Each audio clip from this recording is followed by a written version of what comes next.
தரட்டா அண்ணா சொல்லு. நீ இது மாதிரி தூங்கினே கிடக்குறதுனால தான் அவன் குயிச்சினே இந்த வேலையில இறங்கிறான். புரியபடி சொல்றா.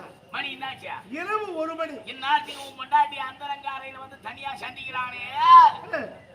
இவங்க 2 பேருக்குள்ள என்னவோ இருக்குது. யாருடா? என்னுடைய உடல் பிறந்த தம்பி. இவன் யாரு? அவனுக்கு அண்ணி. தாய்க்கு சமமாக நினைப்பவருடைய தம்பி. 1 மணிக்கு ஏன்னா என் பொண்டாட்டிட்டு வந்து பாலான்னு ஒண்ணு கொடுத்தாரு. என்ன நான் பேசுகிறேன்? கண்ணால் பார்ப்பது போய் காதால் கேட்பது போய் தீர விசாரிப்பது மெய்யென்று உழைத்திருக்கிறார்கள்.